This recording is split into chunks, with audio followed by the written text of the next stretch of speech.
ব্যবসার জন্যে ঋণ প্রয়োজন।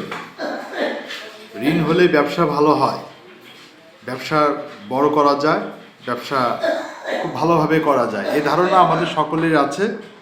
এ ধারণা সঠিক, তবে পুরোপুরি সঠিক নয়। ব্যবসা ঋণ হলে যে আপনার ব্যবসা ভালো করবেন এমনটা ঠিক না। আপনার ঋণের একটা পরিমাণ আছে। আপনি কী ধরনের ব্যবসা, কতটুকু ব্যবসার ওয়েট কত, ওয়েট বুঝে আপনাকে ঋণ কতটুকু নিতে হবে তার একটা পরিমাপ আছে। সেই পরিমাপটা আপনাকে জানতে হবে। আপনি পরিমাপ না জেনেই যদি আপনি ঋণ গ্রহণ করেন তাহলে আপনার ব্যবসাটা ভালো হবে না, আপনার ব্যবসাটা লস হবে। যেমন ধরেন যে একটা আপনার একটা চার দোকান করতে কত টাকা লাগে, কি পরিবেশ আছে। একটা আপনি যদি মনে করেন যে আপনি 5 স্টার লেভেলের একটা চার দোকান দিবেন গ্রামের ভিতরে, সেটা আপনার চলবে না।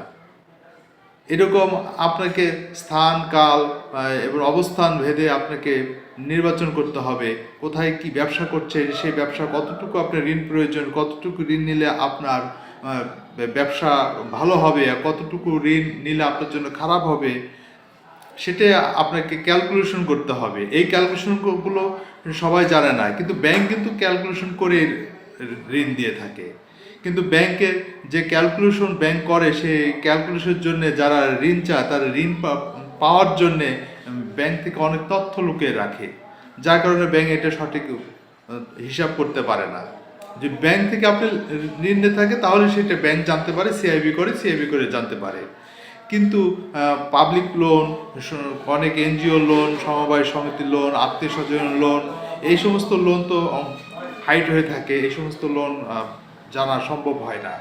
কাজে এই সমস্ত লোন যদি একজন ব্যাংকারকে জানানো হয় যে আমি ঋণ চাচ্ছি, আমার এই ধরনের ঋণ আছে, এই ধরনের ঋণের আমার এত টাকা ইন্টারেস্ট দিতে হয়, আমার এই এত টাকা ঋণ নিয়ে আমি এই ব্যবসাটা করব, তখন ব্যাংকার সুন্দরভাবে একটা ক্যালকুলেশন করতে পারে, যে ক্যালকুলেশনকে বলা হয় ডিবিআর ক্যালকুলেশন।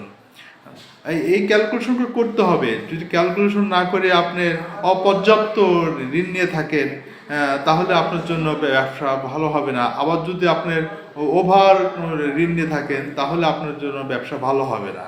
ব্যবসা ভালো করতে হলে অবশ্যই আপনাকে বুঝতে হবে যে আপনি কি চাচ্ছেন, আপনি ব্যবসা কি, ধরন কি, আপনার পুঁজি কত, আপনার কত টাকা আরও পুঁজি হলে আপনার ব্যবসা ভালো করবেন, সেটার জন্য আপনি ডিবিআর ক্যালকুলেশন করতে হবে। ডিবিআর ক্যালকুলেশন না করে যারা ঋণ পাচ্ছেন আর নিচ্ছেন তাদের জন্য খুব ভয়াবহ পরিস্থিতির সৃষ্টি হবে।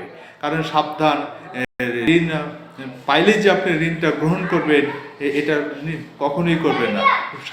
খুব সাবধান। ধন্যবাদ।